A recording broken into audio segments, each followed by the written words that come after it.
No, it makes you feel good to put a crown on your head and say, I'm a good person. A lot of married guys fantasize about killing their wife. Milo Yiannopoulos, Milo. I'm doing this 40 years. You don't bomb. I feel like if there was some exchange, maybe Bitcoin could be involved. You could, no? Hello, everyone, and welcome to I Hate Bill Maher, a podcast about how I hate Bill Maher. I'm Will Weldon, the titular bar? I am Will Weldon, the titular Maher hater. So this is, it's a special 1-year anniversary episode. Is it a special 1-year anniversary episode because I didn't have anybody booked for this week? Maybe. Is the podcast 4 days late because I didn't have anybody booked? No, it's 4 days late because, look, it's been 1 year. I didn't quit this thing, so I was like, I should get a computer that won't grind to a halt once I'm about 3/4 of the way through editing an episode, because it really does become untenable. My old PC had so little RAM and was old and was not good to begin with. It just, by the end of editing any audio or video, it was like fucking brutal, man. It would crash a lot. It couldn't close. It could not, literally, Audacity could not close properly as I neared the end of editing an episode because there was just too much going on and my computer couldn't handle the idea of like shutting it down properly. So it technically crashed every single time I turned it off. So I got this new computer. I didn't know it had gamer lights when I bought it. I'll say that. I don't love that part, but it works great, and because it's nice and it has a lot of RAM, a lot of memory. We've all got a lot of memories by this phase of our life. And it's got a pretty good processor in it. I can play, a game or two on it. I cannot stop playing fucking Helldivers 2, man. It literally has hurt my quote-unquote business because this is so late because I can't stop fucking playing this game. Part of the reason I can't stop playing it is because I'm stressed out. And so I've been using it to actively avoid the things in my life I should have been doing. Would I have found something else to do this with? Sure. That could include just like, I don't know, being really sick and rewatching Entourage again. In some ways it's good that I've been playing Helldivers 2 as opposed to watching something like Entourage. Am I almost done another watch through of How I Met Your Mother? Sure. Yeah, I am. But once I realized I didn't have anybody booked and it was short notice, I feel bad being like, hey, I need somebody quick. I knew you'd be available. Can you do this? That never feels good to say to someone. The only person I was fine saying that to is John Hastings one time. Other than that, I don't want to do it to people. I do it to Adam Christie as well. I do that to him again. But I was like, I have the 15-year anniversary of Real Time, the 15-year episode of Real Time on my 15-year anniversary episode of Real Time. God, it's just, I take for granted the fact that the show is named Real Time, but I just had a moment where my brain was like, these words are strange going together, and really had difficulty combining them properly. I've had that on my computer almost this entire time. I was like, what am I going to do with this? I don't really know when I'll watch it. This seems perfect. This show, it's been around for a full year now. So, as a funny joke, it's the 1-year anniversary. Why not look at their anniversary show? Perfect. Thematically, it all goes together great. I can do this on my own. I'm sure there'll be the stuff they'll cover. I'll be like, look at all this great stuff we have to look forward to. I'll pull a bunch of shit out of that episode. And it can be, both an easy cheat for me to get out of not planning this week properly and a fun vision of the future. I got to use the old theme song. 1-year anniversary, I used the original theme song. A lot of people have said they prefer that one to the current one. What will they think of the one for the 3rd season? I don't know. In fact, I got to pull all those audio clips off my old computer, I'm realizing. I forgot to take those with me, so I'm going to have to hook that back up and pull those. You guys don't need to know that, but now you do. And what's important is what you do with that information. 1 year of this show. I will say some people very early on, I think John Cullen has been very helpful. He was very helpful with me initially, had me go on, promote the show on Blocked Party. Jeff DeSilva, first guest. I appreciated him. He was very patient with my numerous technical difficulties and was very late when we recorded. Emma Arnold, who very kindly offered to talk about going to Hawaii as a part of Bill Maher's entourage. And, of course, Francesca Fiorentini, who was very supportive of the idea when I pitched it kind of half-jokingly to her. All kinds of people. I'd like to thank all of the guests who've been on the show, quite frankly. But those 4 people initially, were very helpful. So, if you hate the show, don't blame me, blame them. I'm a pawn in their cruel game to torment you. I'm too stupid to have done this on my own. You can't blame me. If you hate this and you listen to it because you hate it, blame them. I also am a mere tool in their cruel torture exercise against the people who listen to this show despite hating it. I'm a simple man who could have been goaded into anything. Goaded, not goated. All that to say, 1 year, thanks so much for listening. As a way of celebrating, I've come up with my worst idea ever. If you're a Patreon subscriber, you can look forward to soon. There will be an entire month of me talking to people who I have had listen to the Bella Thorne episode of Club Random. I'm fucking obsessed with this thing. You guys know, if you've listened to this show for any amount of time, you know I'm fucking obsessed with the video. It's got to be the video. It's crazy. I've had some of my friends who came to the live show. I played a highlight reel. Throw up some fucking big ass quotation marks around highlight reel. I played that at the live show. A couple of my friends were like, I was completely unfamiliar with this. They didn't listen to the show. They came to be supportive. Very kind of them. They were like, I couldn't believe what you played from that episode. That was some of the most insane shit I'd ever seen. So that solidified. I was like, I got to get more people to watch this. It's not enough to just talk about it and tell people about it. I need people to back me up on how horrific this thing is. And of course, because I appreciate John's help so much, initially getting this thing started, I've asked him and his co-host Stefan Heck to be one of the guests for that month. I'm sure they'll have a lot of great things to say about it. But that's going to be a whole month. Every episode on the Patreon is going to be somebody watching that Club Random episode and talking to me about it. And because I don't want them to suffer alone, I will watch it again every single time. That I'm not going to put them through things I wouldn't put myself through. So I did that once to Jane. I felt bad about it. Jane Harrison, who watched all of an episode of Club Random with Dr. Phil that I had not had time to watch, and then she was mad at me afterwards, jokingly, but she still was like, "What the fuck?"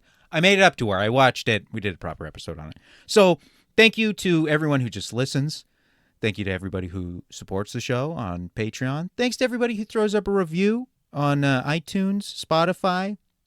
Killing it on Spotify. I take a lot of pride in the fact that I am, in terms of like average rating, I'm fucking whipping that guy's ass. I'm whipping Club Random's ass on fucking Spotify. And talking that much about Club Random, it's also a helpful segue into Maher News. We've got some big honkin' juicy Bill Maher news this month. That's right, because the Club Random Podcast Network has shut down. From Semaphore by Max Tani, Bill Maher's heterodox podcast studio shuts down. Bill Maher's uncancelable podcast studio has been canceled. Now, I just have to say, as somebody who New York Post headline fan, Toronto Sun headline fan, movie critic, movie review headline fan, you make it too easy for people to root for your demise when you say things like, no one can cancel us. Because when he started the network, he very notoriously, to me, said, I want to help this impressive slate of other voices do the same thing on the Club Random Network. Dance like no one's watching. We can talk like no one can cancel us. Now, never mind that you still could be canceled. I mean, so it's true. You can't be canceled for anything you say on the Club Random Podcast Network because these shows were not popular by and large. I think Sage Steele did okay. Shane Smith did his own thing, which they did the first season with Club Random Studios, and afterwards he announced, it was like the day after this story was written, they were like, we're doing season 2. Club Random Studios helped us out. Now we're producing it in-house. It's something like we met our contractual obligation, which is always the kind of it's never a compliment when somebody's like, what did I think of working with them? Well, we sure did meet our contractual obligation with them. That's not a glowing review. That's a classic, I have to comment, but I don't really have a lot of positive things to say. At least that's my guess. I mean, Vice did have Bill Maher as an EP forever, but whatever. In 2024, the late-night comedian launched Club Random Studios, a podcast company built around his show of the same name. But less than 2 years later, way less than 2 years later, it's like a year and a half, which I guess technically you would round up to 2 years, mathematically speaking, if I recall my grade school level math education. 0.5 and above, you go to the next one. 0.499 repeating, you go below. The website that once hosted the network shows no longer works. Oh, but less than 2 years later, the Comedians Podcast Studio ceased operations. 2 people familiar with the situation told Semaphore. The website that once hosted the network shows no longer works. Comedian Matt Friend's podcast has not shared a full episode since late last year. Journalist Ricky Schlott, who announced a show with the network last year, also hasn't shared an episode in months. Club Random Studios did not return a request for comment. The network was originally intended to elevate voices from Mars Extended Universe. The MCU. I guess the MEU. Comedians, musicians, and journalists with heterodox views on issues and shared skepticism of what they perceived as the overreach of liberals and the left. The studio also helped launch shows from Sage Steele and Vice founder Shane Smith. The studio quickly made a deal with Studio 71, a podcast network, which agreed to distribute some of its shows, including Mars' podcast, Club Random. Now, it's very weird to me that you went, I have launched a podcast network, and we have just partnered with another podcast network. It does raise the question of, if you're on that first podcast network, why not just cut out that middleman and go to the other podcast network? I guess this is a little like when people launch an indie record label and then they immediately partner with a big label to distribute it. I guess that's the closest thing it would be, but like, this truly feels completely unnecessary. I guess it's the kind of thing where it's like, well, technically they have more reach, but at the end of the day, they're all just on YouTube and Spotify app. Like, we all end up on the same places. I have access to all the same things I would imagine that Studio 71 does, other than a publicist, other than like media apparatus, sort of external media apparatus to promote, and their own shows you could use to promote. Studio 71 also has Kill Tony. Yes, and then he says the thing about talking like no one can cancel us. But it's gone. It's dead. You know, the Matt Friends podcast had not produced an episode in a long time. Neither had it mentioned Ricky Schlott. Those two shows. This is the thing about this network.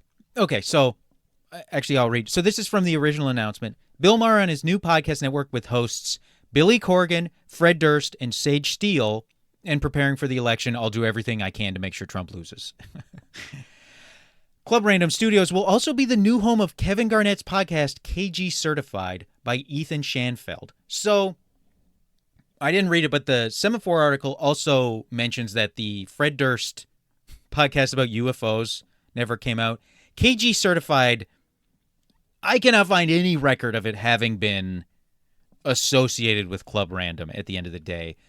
Mark collaborated with Club Random co-creators and executive producers Chris Chase and Chuck LaBella to launch Club Random Studios.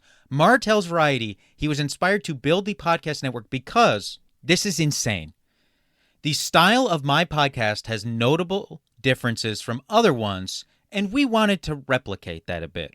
People want to hear not just a few voices like in the old days when there were 3 talk shows, Maher says. These are people who I would be interested in listening to. It's as if he has just discovered podcasts and the internet and street. Like, so this is from 2024. He said this. 2024. He would have put this statement out. The idea that his podcast has notable differences from other ones is fucking insane. He just sits there and talks to somebody. That's it. That's what all podcasting is, by and large. Like, all the biggest podcasts are just that. There's no theme. There's, like, no structure. There's, like, nothing. It's fucking brutal. And I hate it. I hate almost all of those shows. And it's like, I haven't listened to WTF in a while, but like Marin was good because Marin did a thing. He asked questions. He still had goals with his vague interview show. This is just like, he's like, I'm just going to sit there and get fucked up and whatever happens, happens. Okay, well, you're not even interesting when you get fucked up. There's nothing compelling about what he does other than the train wreck aspect of it. And none of the other shows duplicated the train wreck aspect. In fact, I imagine the reason Shane Smith, one of the reasons he wanted to leave, he wasn't a good fit for their network because his show is fucking stupid and horrible and he's a piece of shit. And apparently he's launching his own podcast collective. And like, if you partner up with that, you're a fucking sucker. You're a lunatic.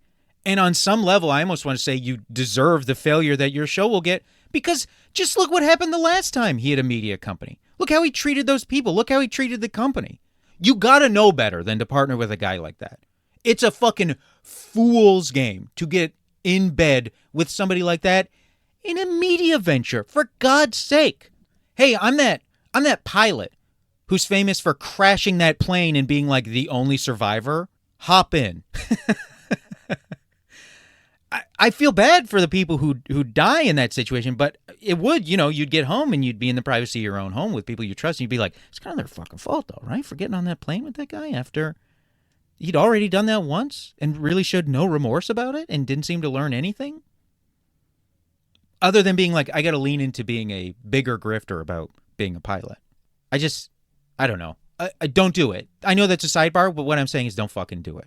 He doesn't fit in because all the other shows on the network were exactly the same as Bill Maher's show, except they lacked the aspect of this old man getting fucking shithoused and like slurring and being incomprehensible. Other ones did retain how boring they were. Boring. Just so fucking boring, man. Nothing interesting happening. Almost never an interesting conversation. And, like, you could tell people weren't that interested in it because if you go and look at the numbers on YouTube, if the guest is not somebody with a lot of pull, the show does fucking bad, like under 100K. And look, I'd fucking love to be listened to by under 100K. Technically, I am. But if that were the kind of description somebody used, and then you saw the actual numbers, you wouldn't be like, that's a little dishonest. I understand it's technically true, but it's dishonest, you describing it that way. I would be thrilled if that many people listen to the show. Although I'd want them to actually like it and not be like, I gotta fucking see this episode of this fucking loser just get wasted and humiliate himself. The other shows, it's just like somebody talking to another person. The Jillian Michaels one was kind of different because she is so insane. She is I think I saw a post, somebody say she denied that alkaline was a real thing. Like, really, really, like, unmoored from reality stuff. And she looks, I feel like this is something that's applied overwhelmingly to women, so it's probably a sexist stereotype, but she has the eyes of a lunatic. a generalized lunatic. And so, and her show, I think, was the most kind of consistently successful. But other than, Matt Friend's show did 13 episodes. Ricky Schlotz did 6. 6! The last one with George Santos, 1.9K viewers on YouTube. Dude, with George Santos. You can't pull in more eyeballs than that? About Ricky Schlott, he said, we are thrilled to have Ricky in our network. She's an important new voice in media because she and I both desire to talk to everyone about everything, no matter which team you root for. Matt Friend. Also, his show was called, so Ricky Schlotz was neat. We never had this conversation. Whatever. You're leaning it like, this never happened. It's too dangerous. Matt Friend's was called Friend in High Places. Why? I get that it's a pun, but the pun doesn't work in the sense of what's the high places. It's not a podcast that's always on an airplane, in a hot air balloon. He doesn't get if he did the Club Random thing and just got fucking baked out of his mind, okay. But it's just him talking to somebody, and he's like a really corny, apolitical impressionist. So part of the mission for the Club Random Studios Network is giving new talent the platform they deserve, and no one deserves it more than Matt. Maher said in a statement, Matt is so talented that he has done something I never thought possible, making me want to hear more of Donald Trump's voice.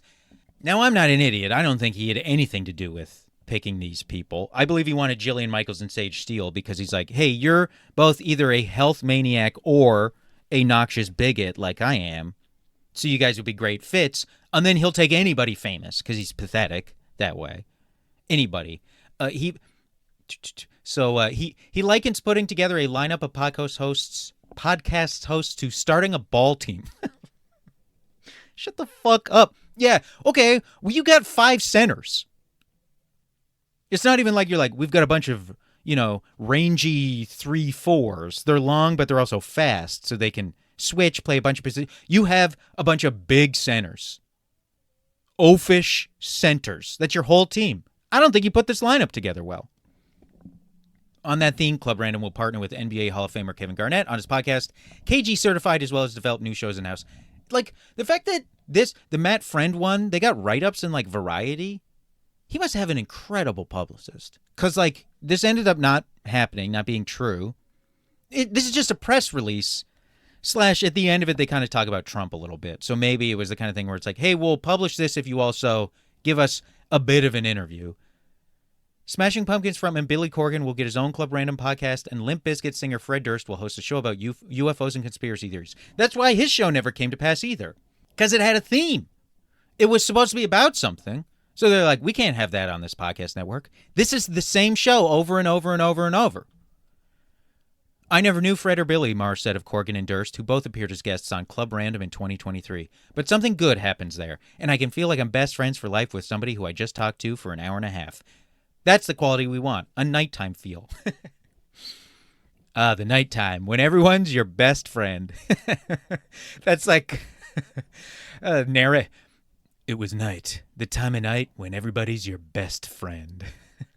This man is almost 70. Come on. You got to stop talking like you're fucking railing coke in the bathroom at a bar at 3 a.m. in New York City. Enough of this. So that's big news. A lot of people mistook this, initially thought his podcast was over. Not the case, obviously. Obviously. But, it's still, it's not big either. Because all of the shows that had any listeners, I'm pretty sure they all just went to Studio 71 anyway.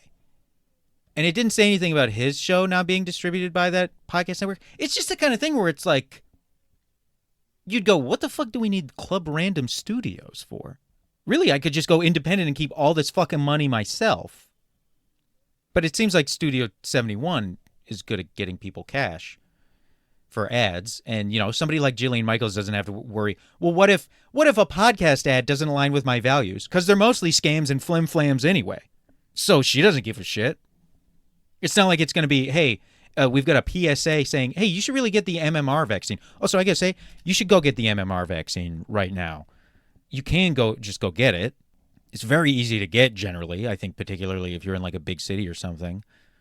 Mine was free with my insurance. I think with my insurance. They probably have it on file. That's why they didn't ask. Anyway, if you can, you should go get the MMR vaccine right now. Definitely. I'm 2 weeks out from getting my second dose, and then I'll feel a lot better. I'm in one of the hearts of it. Southern California, a lot of guys and gals. How many non-binary people are anti-vax? I imagine not a ton.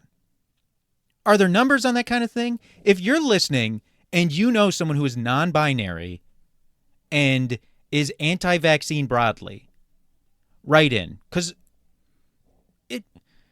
anyway, I'm now curious about that. I'm going to be thinking about that. I might have to take like a 2-minute break. So I can be like, I wonder. You can go get it if you want. That's that stuff. It's weird to say, I never knew this person. I talked to them for 90 minutes and now I feel like we're best friends. I understand that's just something you say in a press release, but the flip side is like, if somebody said that about me, I'd be like, hey, stay away from me. Please don't hurt my family.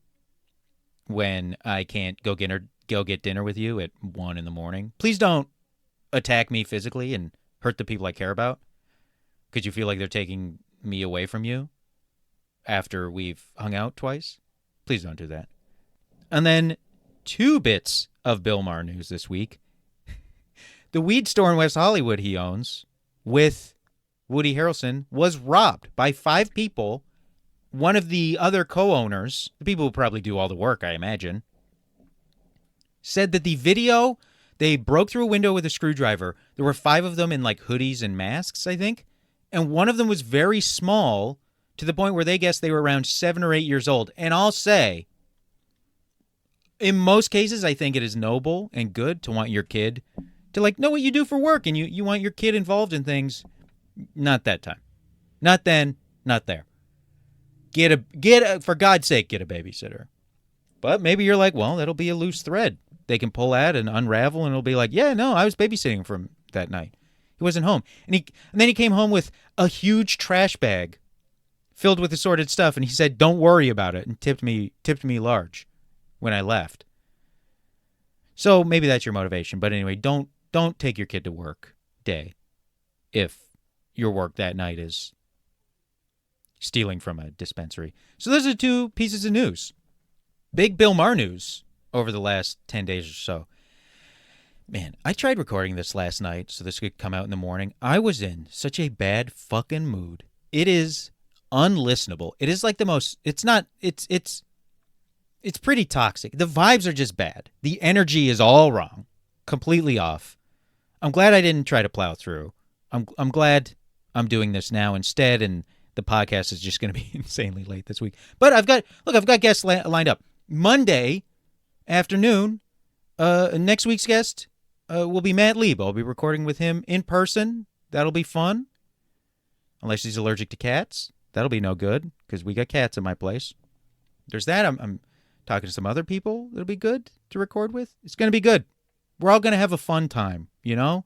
And I'll have at least a month or so of regular episodes before I got to do another solo episode because I'm like, hey, I didn't get this organized well enough.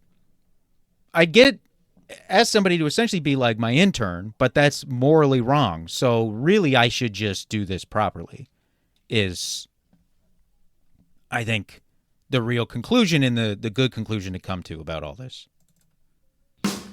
Real time recap.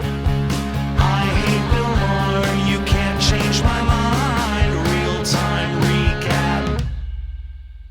So this is the real-time 15th anniversary special. I believe it aired October 10th, 2018. I forgot to write it down, but I did look it up. Before we get into the more minute stuff, before we talk about it generally, topics covered this week are: Bill Maher is so funny. Bill Maher is so knowledgeable. Bill Maher is so smart. Bill Maher is so prescient. And Bill Maher is so brave. And now some numbers. Over 1 billion Muslims who just want to live normal lives. 18 talking heads. 15 seasons on the air. 8 years of Woody Harrelson not smoking weed. 0 monologue jokes. 0 new rules. And the 1-year anniversary of this very podcast. If you end up finding this episode of this podcast depressing or bad or not a lot there, whatever, just know that it is thematically in keeping with what happened in the real-time 15th anniversary episode. Because I would describe the overwhelming feeling of having watched this as depressing. Depression. That's what it gave me. I really thought, first of all, it was depressing because I was like, this will be easy. And even if it's essentially, it'll be like a reverse recap episode. That was my original thinking.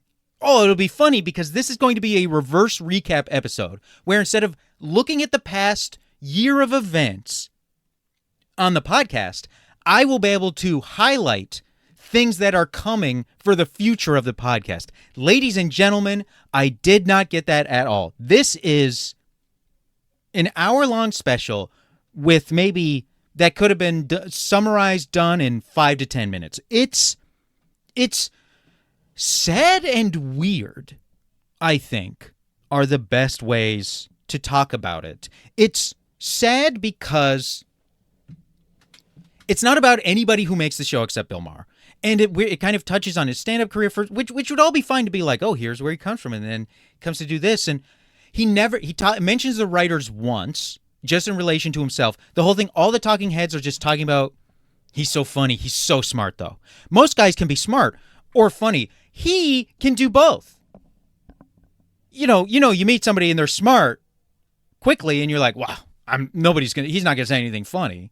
And then you meet somebody and they make you laugh right away, and you're like, well, next thing out of this guy's mouth is gonna be da ba ba da. This fucking guy does both of the first two things. You can't believe it. You can't believe what you're seeing, that this guy can be both smart and funny, and he's got the fucking facts to back it up. That's talking heads just keep saying that over and over. There's no flow.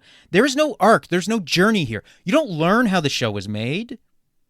You don't learn about the people who make it.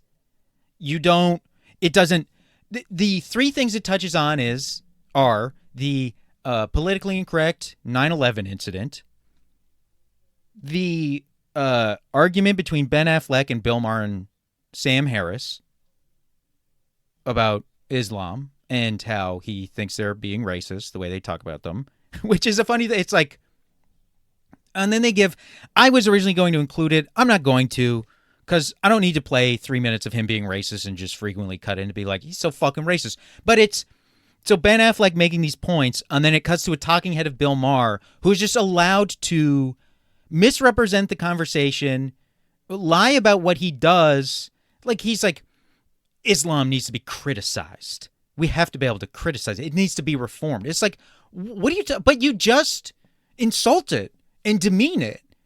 It's not like you're like, here are the things we can learn from Sunniism. He doesn't know anything about it. So he just hates it. He hates it more than the other religions. And it's that, and then it shows in a one-on-one interview with him and Sam Harris talking about it. Does he ever have Ben Affleck on for an interview? No. Sam Harris even says it. Bill Maher's like, and for it to be reformed, people have to be able to talk about Islam. And Sam Harris goes, and Muslims have to be able to talk about Islam. It's like, which one of you guys is the fucking Muslim here? I don't see any. I see two guys having the exact same conversation they always have, completely unchallenging each other. And earlier, when you had the conversation with the guy who was willing to challenge you on this shit, same with Glenn Greenwald, in a separate incident which is not covered in the special, I noticed you didn't have either of them back to have this conversation. It's like really embarrassing and really cuts against the idea that he's like, we have real conversations here. Not his idea. They talk real. They have real. It's the only place you can go for a real conversation. You know how normally you're in a place and you hear people talking, but then you lean in closer and they're just going, nah, blah, blah, blah, blah. It's just gibberish. They're not having a real conversation. These guys, they use language. Actual language to communicate with each other. It's a real conversation. You won't fucking believe it. I did the classic thing where I seemingly noted every single moment on the show, and then going back to pull the clips, I was like, well, why do people need a supercut of Gavin Newsom on this thing? This thing is lousy with Newsom. Newsom's all over this thing. And he's pathetic. And at one point he's like, my people hate when I go on the show. It's like, why would they hate when you go on? No, they fucking don't. It's stuff we'll get into, but I'm jumping the gun a little bit on that. But just the way he talks and he's just so sleazy and so gross, and it's like, of course I had to give Gavin Newsom Worm of the Week. Because he repulses me. And I like worms. Worms don't repulse me, but metaphorical worms nauseate me. They turn my stomach. So the talking heads in this, I believe this is all of them, S.E. Cupp, Chris Redd, a.k.a. Kid from Kid and Play, Michael Moore, Martin Short, Larry David, Bob Costa, Sarah Silverman, Al Franken, Billy Crystal, Scott Carter, who is his longtime producer, Maureen Dowd, Andrew Sullivan, some other lady whose name I forgot to write down, Gavin Newsom, Chris Matthews, Brian Gumble, Barbara Streisand. Frequently, you're going to hear her in this. Maybe they have some history I'm unfamiliar with, but that was genuinely surprising to me. I mentioned all the notes I took. I cut it down to just, I've got one category called wrong, comma, bitch, and then showing the opposite are the two file titles. Do you guys hear that? I've said that every day. every day a parade of motorcycles, dirt bikes, e-bikes that make noise. We don't know who they are. We don't know where they're going. Sometimes they head back the other way. Sometimes they don't.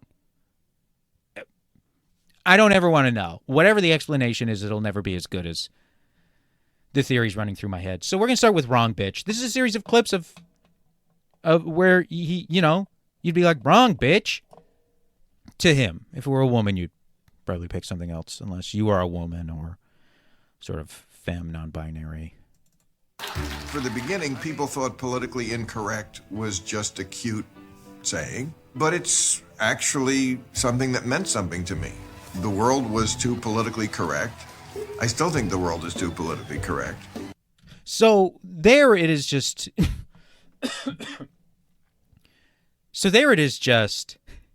People thought it was just a cute saying. It's like politically incorrect launched in 92, 93. Everybody was well aware of what political correctness was at that point. And that ties into his whole, like, people didn't know about this before me. I was the most important guy in all of this. I did this. I elevated this.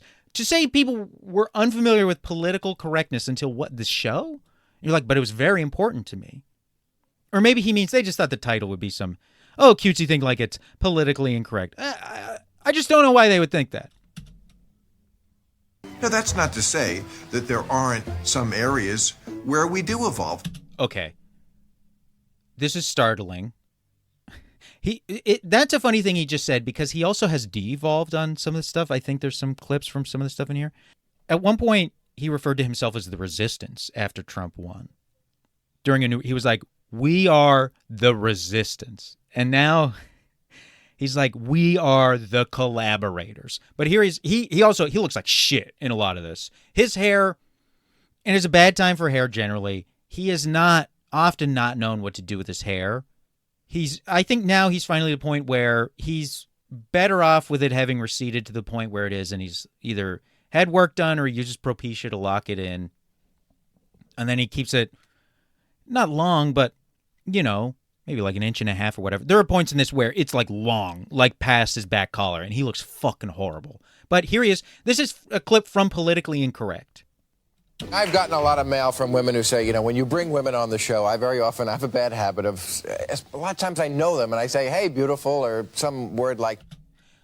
Dude, this supercut, this is their supercut. That. Hey, baby. How are you, baby? Hey, baby. Hiya, doll.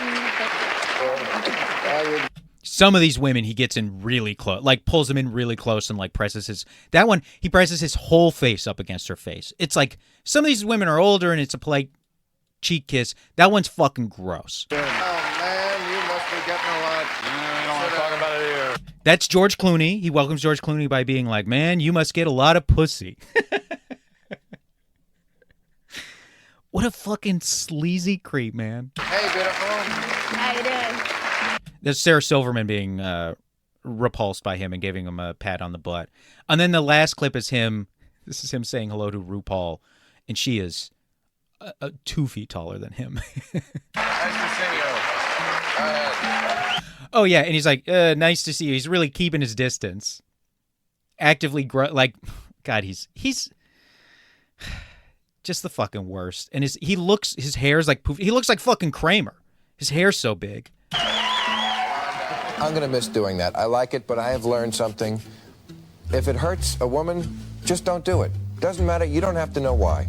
So I promise I won't do it anymore. So here's why he's wrong about that. He keeps doing it. Oh, that's a good-looking doctor, huh? I'd like to get a checkup from her. He did not stop doing it. And also his idea of, I'm going to miss doing it. But if it hurts a woman, you just shouldn't do it. Why are you going to miss doing it then? I'd be like, I regret, it's too bad. I feel badly that it has bothered women so much, this behavior I had. And if I could go back in time, I wouldn't have done it. It would have been the easiest thing in the world to do. But instead, he's like, I love doing it. It's great. Feels good. But people complain, so I'm going to stop. And again, it must be emphasized. He also didn't stop doing it. You only get in trouble for telling the truth. Nobody gets in trouble for lying or making up crap. But when you tell something that's really true, they go crazy and you're fired. That's Chris Matthews saying you only get in trouble for telling the truth. You also get in trouble for harassing your staff, it turns out, is a note Chris Matthews would learn later on. So even he knows he's incorrect in that clip. He currently in today knows he was wrong in that clip because he did get fired for sexually harassing his staff. Also, you only get in trouble for telling the truth. You don't get in trouble for lying. You used to. You don't now. And maybe that's why. It's also this thing they're talking about. It's like, so, he got in trouble for 9/11. The other day, he got in trouble for saying the N-word. Big trouble. He refuses to talk about it still because he's a coward. So when are the times he's gotten in trouble for telling the truth other than it's not cowardly to to stay in the planes as you crash them into a building? Say what you will about like guys who do suicide attacks. I don't know that I would describe that as like cowardice. Stupid, bad. Dickish behavior might be a small way of putting it. That's the one time. It's like the guy was honest once about something, got in trouble, and he's like, maybe Chris Matthews is right. He's like, Bill Maher's like, yay, I got in trouble for kind of trying to be truly honest there, so I'm just going to lie and pretend like I am and never do it again.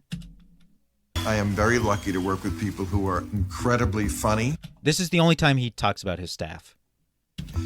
Smart, dedicated, nice. Much nicer than me.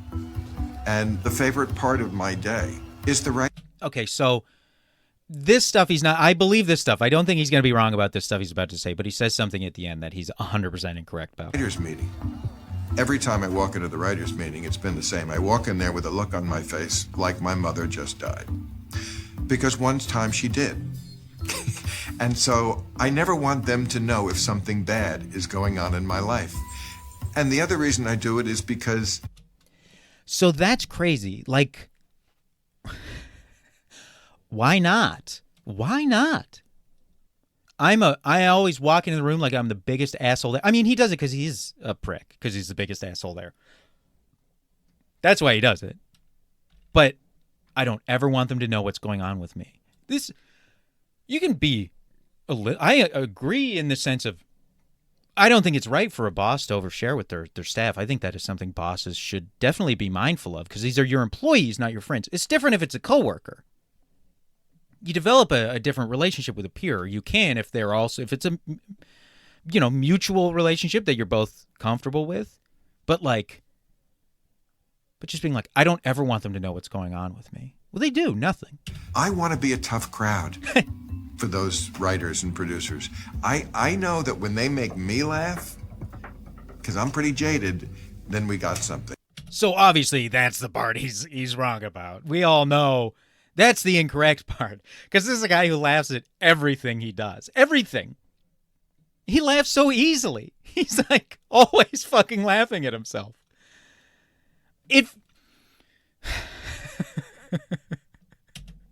It's rude to leave that in. After a shooting, Bill was the first one, I think, on air to say it's not enough to say thoughts and prayers. This was after the 2017 shooting at that outdoor concert in Las Vegas. 2017, the Stephen Paddock shooting.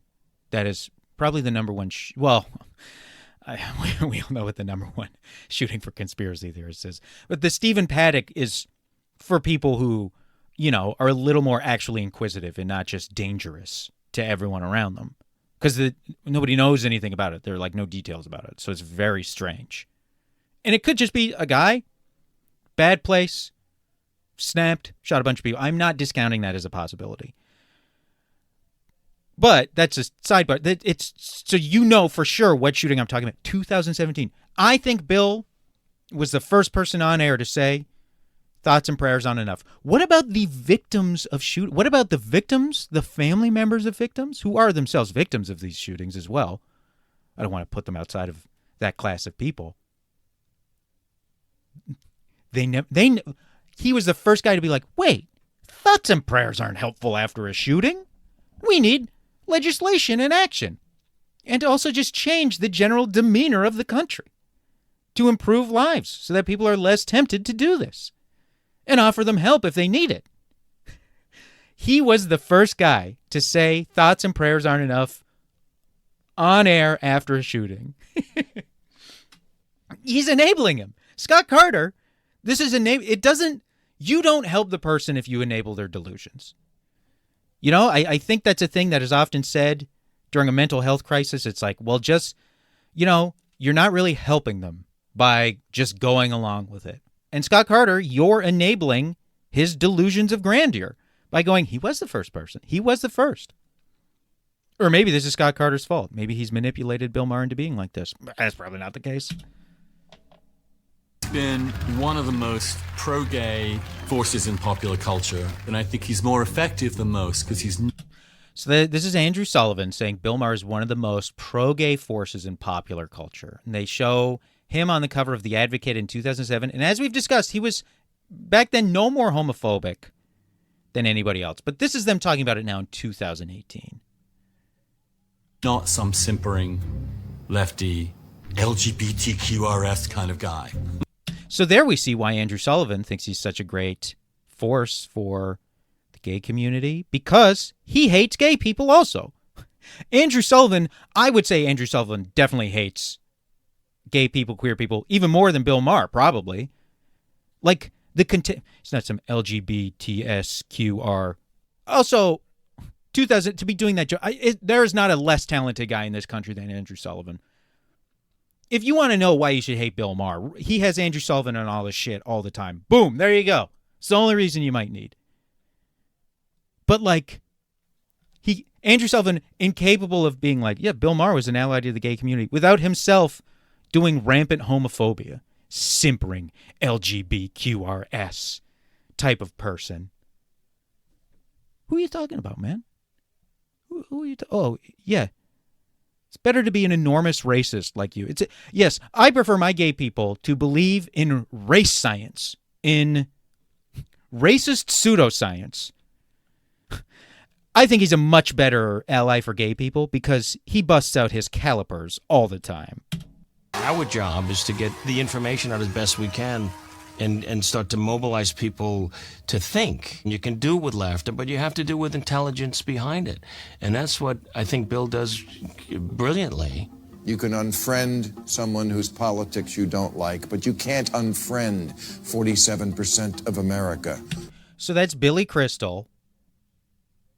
That was him talking about how, it's to be funny, but also to get the job is to get the information. It's so strange hearing that from a guy like Billy Crystal. It's like, what about Billy Crystal? He's got to get the information out. I mean, and maybe it's just in relation to a question, but just framing him that way, like him being like, hey, all of us comedians, it's a sacred brotherhood. They'd all say brotherhood. That's not me. Gender and comedy. I just feel like they would. It's a sacred brotherhood. That's all about getting the information out. It's like, what information? Billy Crystal, really funny guy in a lot of stuff. I'm not going to demean Billy Crystal. His later output has not been great. But like, I'm no fan of, the, racial comedy he's engaged in the past. If you haven't listened to Tom Sharpling talking about Billy Crystal's a bit at a fundraiser, a post-Katrina fundraiser for New Orleans, you got to listen to that whole clip. It's incredible. But him saying, you got to get the information out there, you got to be right. And then Bill Maher is like, you can't just hate 47% of the country. And he's talking about Trump voters. It's not 40%, it's 7% of the country. As always, like probably, I think over half of the country isn't of voting age. Children must outweigh adults. Although, I don't know. Maybe I'm going to become a racist guy now and believe that no one's giving birth to pure white babies and we have to import brown people. That's the plan. That's the globalist plan to destroy the fabric of America. Ugh, I don't even like making that joke. Ugh. Anyway, the overwhelming majority, or not overwhelming majority, but the majority of people can't vote, and then of people who can vote, most of them don't. So we're talking like 23% of the country. And as well, just because you vote for someone doesn't mean you're a fan of them. It's like saying like, oh, everyone who voted for Trump is like, quote unquote, MAGA. It's like, no. Some people just don't think about it. They've always voted Republican. Some people just vote because they're like, I don't know, I don't like how it's going under a Democrat, so I'll vote for a Republican. Like, that's the hardcore party members are so much smaller than that. The diehards, the like true believers, especially of Donald Trump. You can tell because people don't like him right now because his approval rating is bad. So, hey, you've got to be right and you've got to get the information out there. Boom. They go right to a clip of him getting it wrong.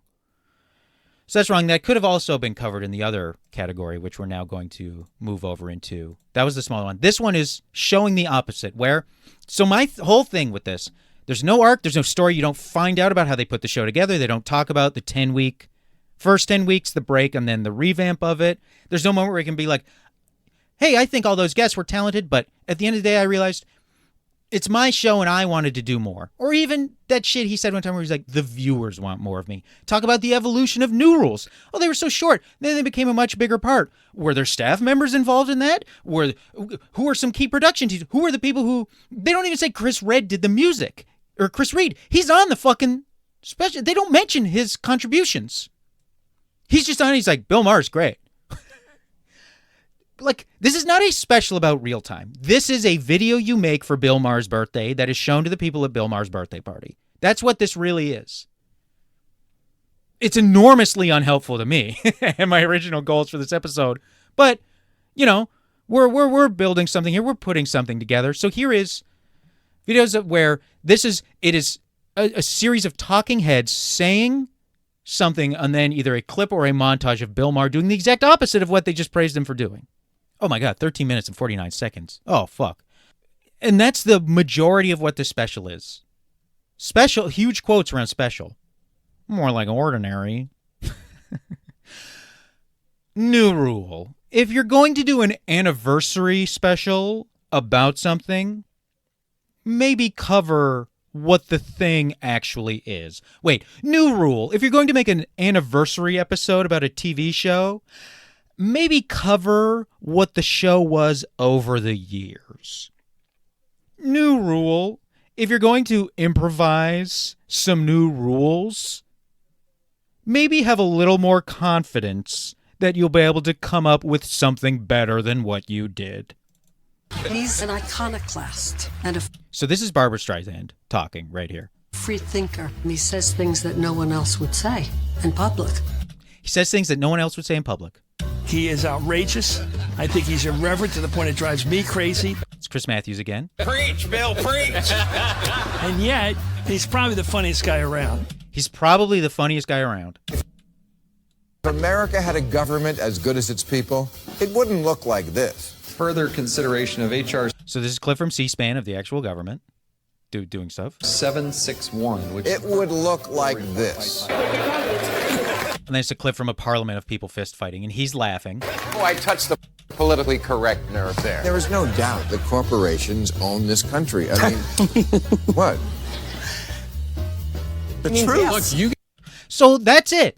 He's the funniest guy out there. They show a clip from a new that didn't really get laughs. Then they just show him going, "Oh, I've touched the politically correct nerve," and then him very earnestly saying, "Corporations own anything." And Mark Ruffalo, who I guess was his one-on-one interview, starts laughing, puts his head down. Bill Maher goes, "What?" And Mark Ruffalo goes, "The truth." No clips of him being funny in there. That's going to come up a lot. I love that he would bring in guests from opposite ends of the political spectrum. Barbara Streisand, I'm telling you, she's in this so much. And everywhere in between. It's also what she's labeled actor, activist. I guess I would go actor, singer, performer, activist, like. And he could talk to everyone and challenge them or agree with them and back up his opinion with facts.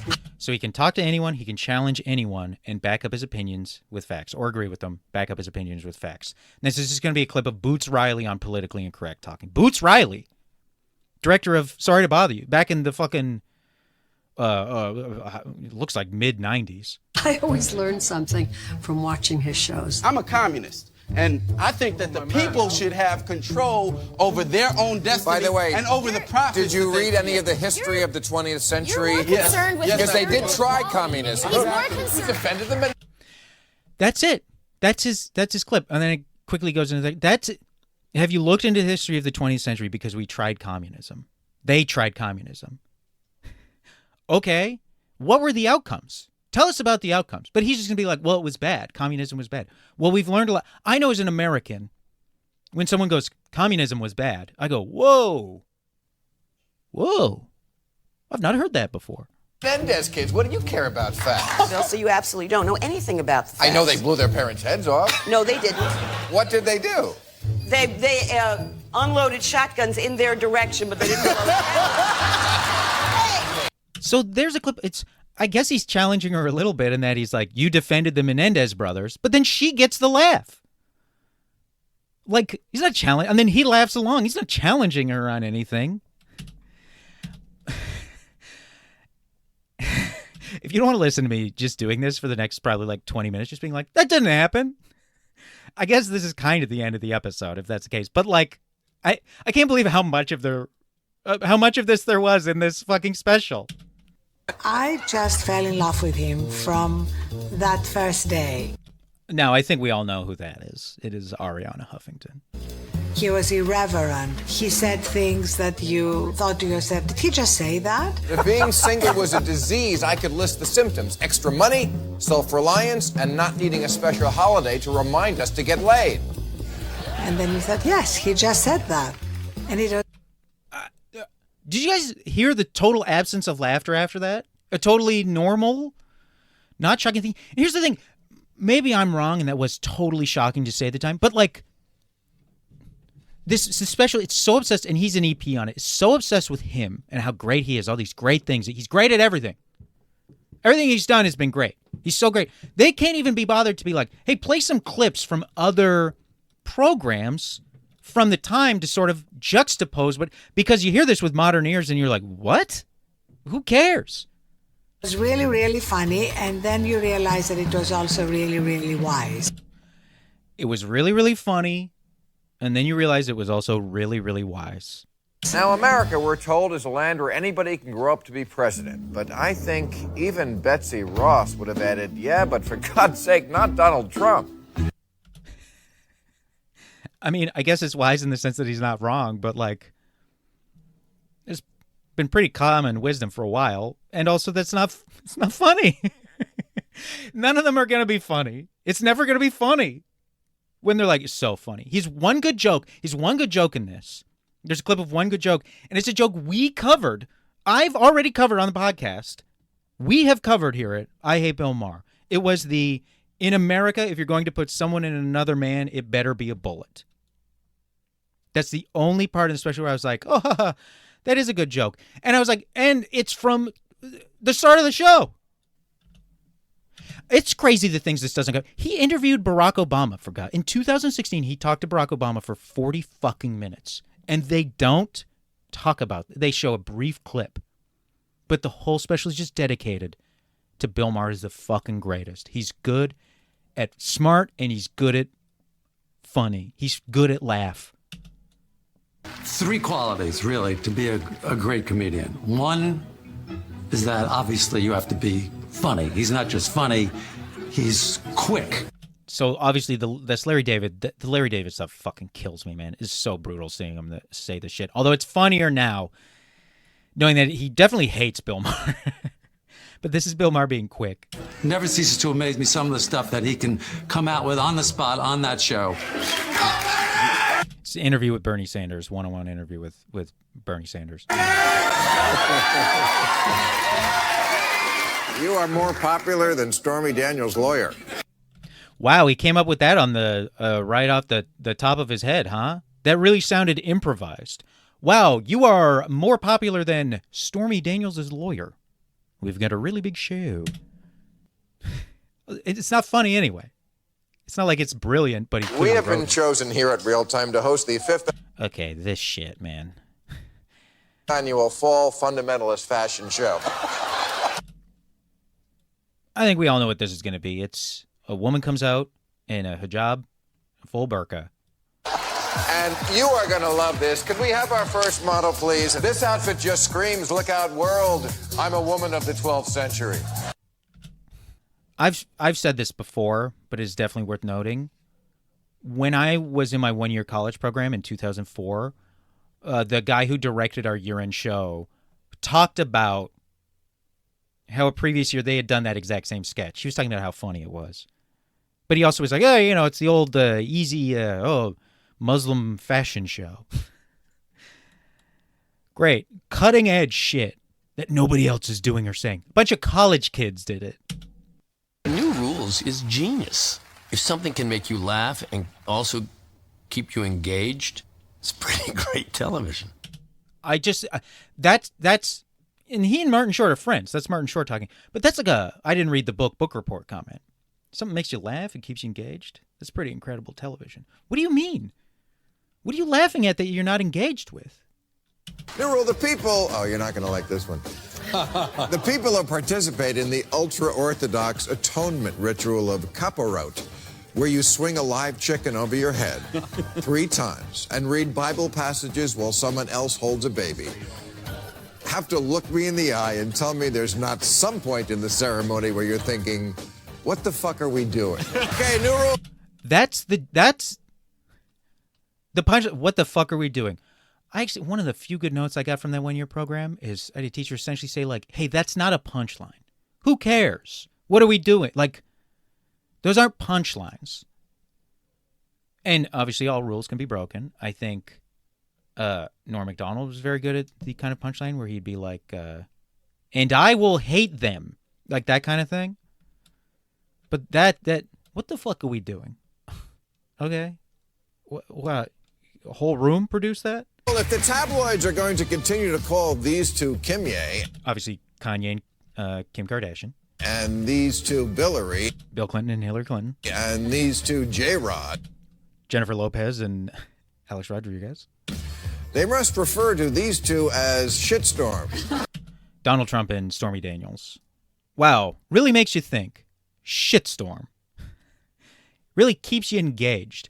Also, the first one I did about the religious holiday, the Orthodox religious ceremony, who was engaged during that? Who was engaged through a 1-minute setup? You're like, what the fuck is this? Like a crazy premise like that, you can't come up with anything better than, what the fuck are we doing? My favorite part is the editorial. It's sort of Bill in his full intensity. You feel like watching the eclipse, you know, you have to wear glasses because sometimes it's so intense. Check out this intensity. This country's in quite a pickle. Quite a pickle. That's me at my most intense. That's when people call the cops, when I start throwing around pickle. Conservatives govern without shame, and liberals shame without governing. Some of them are enormously complex. That's Brian Gumbel. And as or Greg Gumbel, excuse me. Always, they are very ballsy. And they're very honest. When did the American dream become this pathway to indentured servitude? This economic death spiral where workers get paid next to nothing, so they can only afford to buy next to nothing, so businesses are forced to sell cheaper and cheaper shit. Walmart employees can only afford to shop at Walmart. McDonald's workers can only afford to eat at McDonald's. And Hooters waitresses have to wear shirts they grew out of years ago.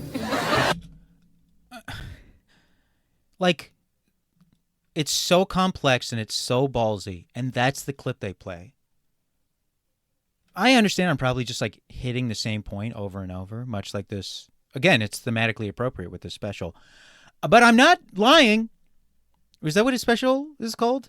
But I'm Not Lying, I think is one of it. But I'm Not Lying. Or no, but I'm not wrong. Will Weldon and Bill Maher present. But I, Will Weldon, am not wrong. He's wrong. Enormously complex.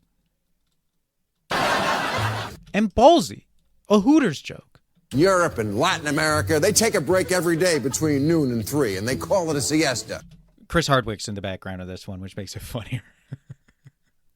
You know, for the wrong reasons. Well, let's face it.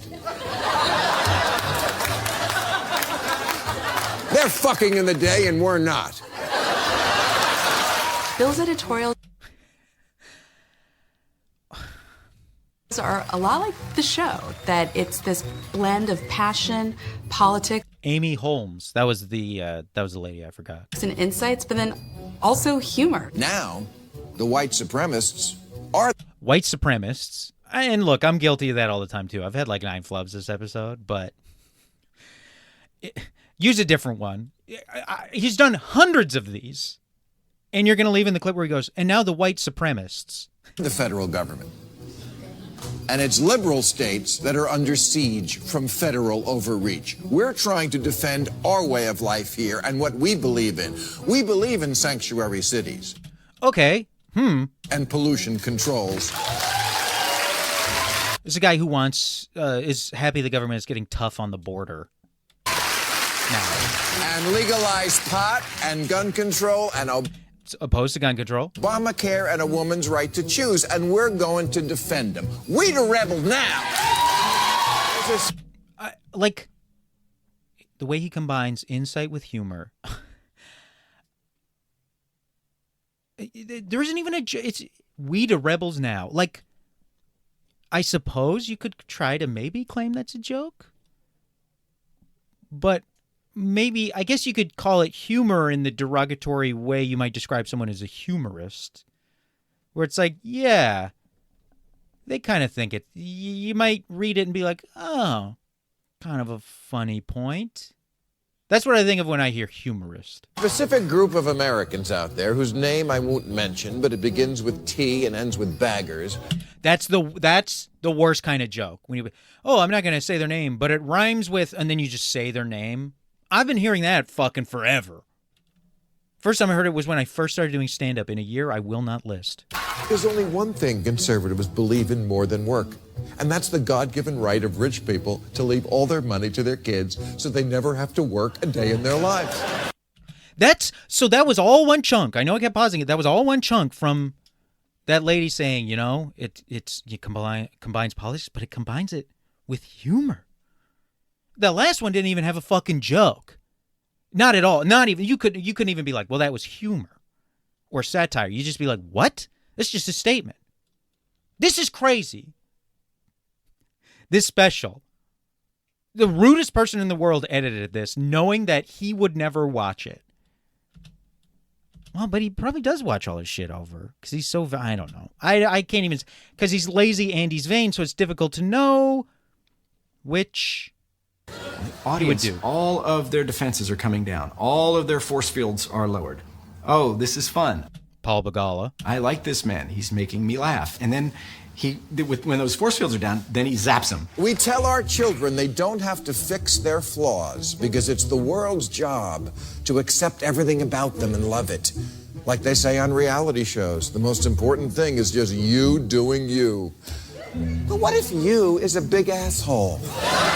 Zapped him. Also, the thing they say on reality shows is not you doing you. It's I'm not here to make friends. That's the thing they say on reality shows that we all know. But again, it's this build. He's like, lures him in, makes him comfortable, and then he zaps him. And it's like, oh, he kind of makes fun of young people, says they're assholes. Zap. Really sets out the argument in a very logical way, like a prosecutor, and at the same time makes you laugh. That's an incredible gift. I don't know the exact definition of white privilege, but... Oh, he believes in white privilege back then, does he?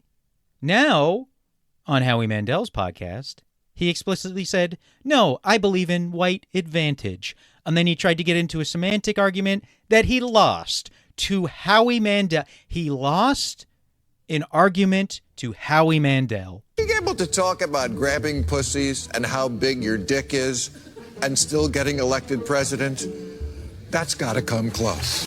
You would not believe the face. That's got to come close. Get a director to direct your performances. Good God.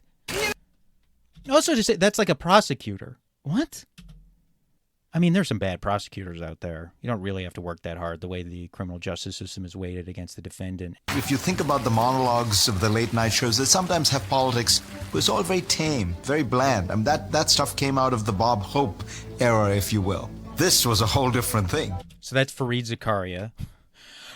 This isn't your daddy's humor.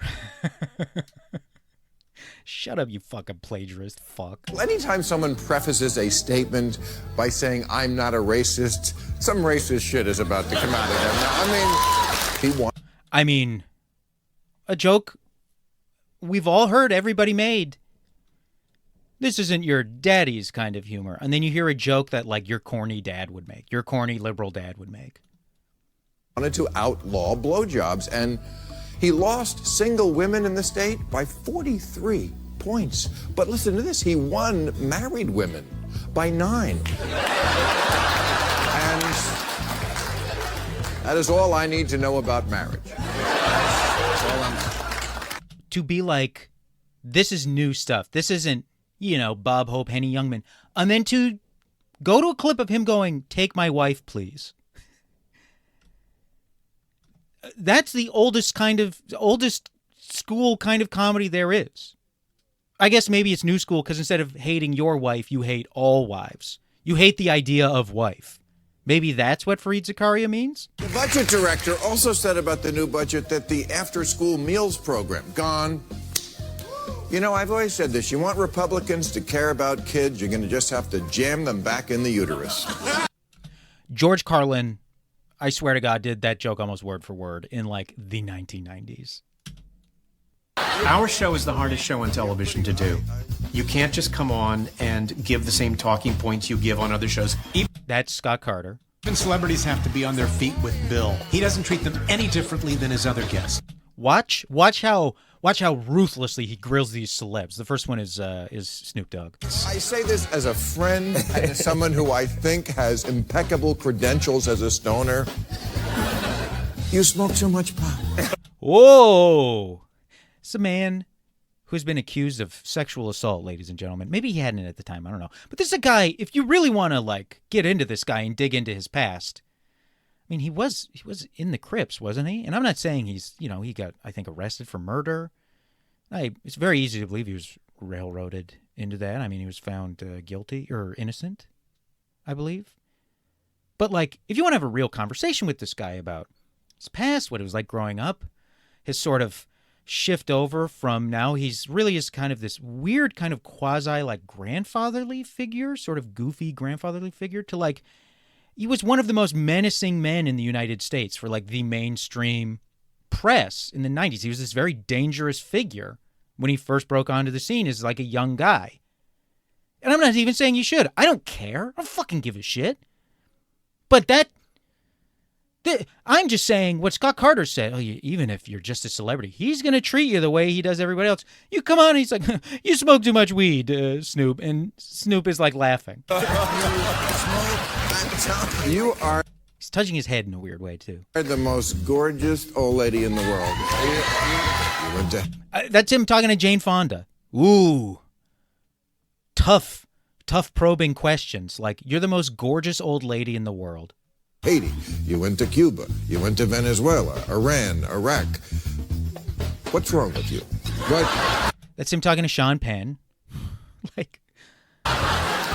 Is that why you're on this show? I can't. I'm not sure why I'm on the show. It's Brad Pitt. That's Brad Pitt making fun of him. There's a litany of things out there that can kill you. And then this is Aaron Brockovich, whose hair is incredibly bleached. But hair dye. Oh, absolutely. Come on. But people, that's he's making fun of her for having blonde hair. And even then, it's not a pro, but that's not a tough, these clips, it's tough. It's tough to be on the show. Even celebrities have it tough. The toughest it gets is you dye your hair, but, hair dye can have some tough chemicals in it. How many of your guests have stalked off? None. I think just the one from the very first season. Because other people were giving it to him hard. He was like a political guy. He was not there for new rules. That's Larry King asking that. I just called him a bad motherfucker. It's Donna Brazile. I've been waiting to use that word on television for 15 years? I know. You're concerned about bad language. I tried to clean that up for you today. I'm telling you, that could have been worse. It usually is. That's Mike Huckabee. It's Mike Huckabee goofing on him. What is going on with these clips? And I guess I put all of the ones I could find in. I understand this is, I'm sure, quite redundant, but I needed to drive it home to everybody listening to this. I am not at all being hyperbolic when I say this happens over and over and over and over for one full hour. It just keeps happening again. from the start to the, and it's not all in one chunk. This is spread out across the entire hour this shit happens. Politicians are reticent to go on Bill's show, and, I think that maybe they should be. It's Paul Begala again. God forbid you say something funny or controversial. You give Wall Street speeches? Yes. The author of Dodd-Frank with your name on the bill? And I talk to them for the same reason I'm here. I'll be arrogant. I'm interesting. So people pay. So that's Barney Frank, and Bill Maher comes up with a good point. It's like, wait, you're the author of Dodd-Frank and you give speeches to Wall Street. And I'm sure it seems like his thing is like, why would they be interested in hearing from you? But it briefly cuts to Cornel West staring at Barney Frank, and he looks livid at this man because this is an incredible point that I don't know that he actually made or meant to make, which is, wait, you're the regulator, but you give paid speeches to the companies you're supposed to regulate. And then Barney Frank goes, yeah, very interesting. Everybody laughs. And they're just saying, politicians are reticent to go on because God forbid you say something funny or controversial.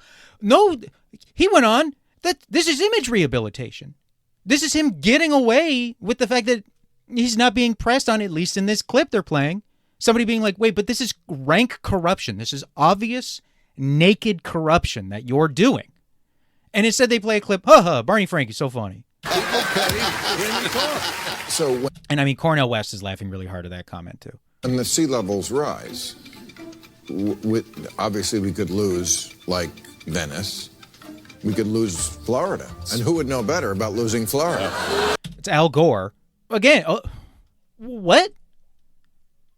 How did that hurt Al Gore? They're talking, your politicians are reticent to go on because the point is you can really hurt yourself. They show a clip of Barney Frank doing himself a huge favor, getting a laugh and skirting the issue, the very, very serious issue of his obvious corruption as someone who is meant to regulate an industry and his obvious beholdens and corruption when it comes to that industry. And then they show Bill Maher making a joke about Al Gore and Al Gore going, you fucking stinker. Nobody nobody, there's no bad moments. Surely they have clips of politicians having bad moments. Surely if he's saying that, they could point to things and be like, here are some times over the years when politicians got in trouble for going on the show. The closest it came was Ben Sass sitting across from him when he said the N-word and just kind of being like, oh, I don't know about that. That's the one I remember. But what other times? When does that happen? Oh, Christine O'Donnell. They don't touch on Christine O'Donnell. She lost a Senate election. Oh, but it was the politically incorrect appearances, I believe, is why she lost it. Because when she was talking about being a witch, that's... Bring that up. Guy interviews the president. Guy helped a woman lose a Senate race that was seen as the Republicans to win. And she lost it. Partly because of clips from his old show. Do they mention it? Nope. They're like, it's politicians are reticent to go on. It can be dangerous for a politician to go on a show. And then they just show clips of two politicians having a good time. Bill picks up on things that the rest of the press drops. I'll be wondering, why aren't people talking about this subject or that subject? And sure enough, Bill gets it, and it'll be on his next show. Denying racism is the new racism. That's Barbara Streisand saying that. I'd be really curious. What are the things Barbara Streisand is like? Why aren't the press talking about this? Why aren't the press talking about photos of my home being on Google? Would you agree that there is some sort of a medical, pharmaceutical, food industry complex? It's as if they lost all the clips from 2006 to 2012. That honestly seems like what's going on here. Because again, this is a clip I just talked about with Karen. I just talked about this with them. And so many things, it's that, or it looks like it's 16, 17, 18 is when the clips are from. They don't, I guess they mentioned Teabaggers once, so that's, to 2010. But there's nothing about Obama. I swear to God, he interviewed Barack Obama. He interviewed the president as he was leaving office. He went on this show. That's so crazy. That is such an enormous accomplishment. That is the kind of thing I would have to say. But nobody can really take that away from me. He clearly was important. He never talks about it. He spares me the trouble of having to acknowledge that that's a big get, and he must have been at least somewhat relevant to have gotten that. I never have to cope with that. I never have to deal with that. because he never brings it up. But where there's a lot of profit in getting us sick and a lot of profit in selling us pills that don't really get us better. God, Howard Dean's face during this is so good.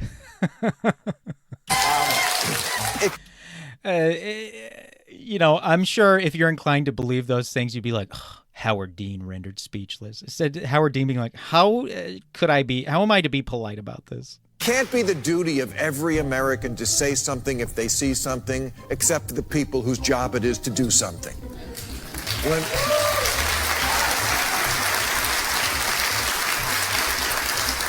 When cops ask minorities why they don't snitch on their own, minorities have every right to say, you first.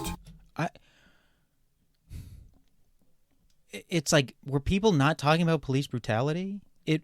I feel like it was a frequent. He follows trends like crazy. That's truly one of the great lies to come out of this, is he follows trends. Trends dictate what he talks about, 100%. And then they pretend as if, I guess he'd say, oh, but I have a different take.